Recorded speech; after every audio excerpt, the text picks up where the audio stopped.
Hello there, fellow math enthusiasts. Mrs. Delzati here. Today we're going to go ahead and do a quick quiz review. We're going to deal with the circles, the ellipses, and the hyperbolas again today. So first, starting off with our circles, we have our general equation. X minus h, all of it squared, plus y minus k, all of it squared, is equal to r squared. With this first one, I want to be able to complete the square to figure out what our center and our radius is going to be. And then we're going to graph the circle. So when I start with these again, remember I first want to group my x's. I'm going to say that this is x squared plus 8x plus something. And then I'm going to do the same thing with my y's. That's y squared minus 12y plus something is equal to, I'm going to move this 27 on over, so it's going to be equal to a negative 27. And if I add something for the x's and the y's on the left, I have to do that on the right as well. So completing the square, half of 8 is 4. 4 squared will give me 16. I'm going to add 16 on the left and 16 on the right. Half of negative 12 is negative 6. Negative 6 squared is 36.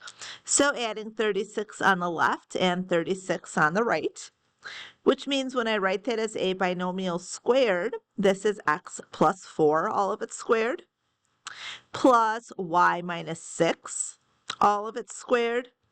And when I go ahead and total that up, this gives me a 25. So I'm going to see that my center is at negative 4, 6, and I'm going to see that the radius is at 5. So let's go ahead, let's graph that, negative 4, 6, and then I'm going 5 in all directions. Notice that I go off the graph when I'm adding up or I'm counting up. That's okay. We'll just go ahead, we'll put it where we think that next unit's going to be. We'll go 5 units to the right. We will go 5 units down. We'll count 5 to the left as well. And then we can go ahead, we can draw in our circle. Now again, it does not have to be perfect, but it should look like you tried. It should not look like a diamond. All right, let's take a look at number 2. Number 2, I want to find the equation of the circle after the following transformations. We are dilating the circle, that unit circle, by a factor of 4. That affects my radius, which means my radius is now 4. And if I translate it 9 left and up 3, well, that's going to be a negative 9 and a positive 3 for my center. And then I can write the equation. That's going to be x plus 9, all of it squared, plus y minus 3, all of it squared, is going to be equal to 16. All right, let's flip it on over then, and let's take a look at our ellipse. Remember, with the ellipse, we have a different radius going in either direction. We kind of have that x radius and the y radius. We find those with using the a's and our b's. Keep in mind that with our ellipse, the a squared is always the bigger number. If the bigger number is under the x, it stretches farther to the right and left. If the a squared, which is the bigger number, is under the y, then it stretches more up and down. And then we go ahead, we use the equation c squared is equal to a squared minus b squared in order to find our focal radius. So looking at number 3, I have that my center is going to be 3, negative 5. I'm going to go ahead and plot that 3, negative 5.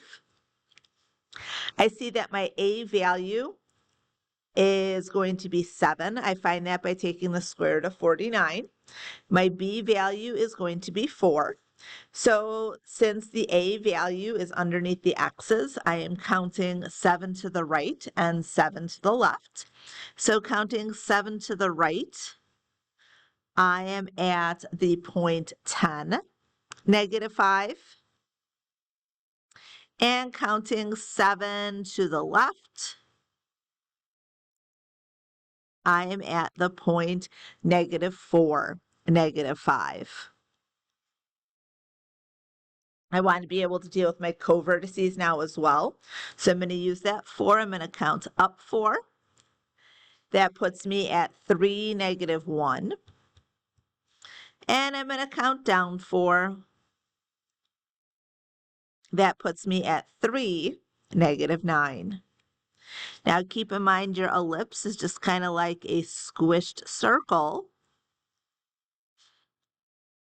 So our ellipse looking something like this. Now I do want to be able to figure out what my C value is. Keep in mind to find C, we say C squared is equal to A squared minus B squared. That's 7 squared minus 4 squared. So C squared is going to be equal to 33. And if I take the square root of 33, I'm going to see that C is approximately equal to 5.7. So I want to use that to be able to figure out what my foci are. So I've got my center is 3, -5. I'm going to write that down twice.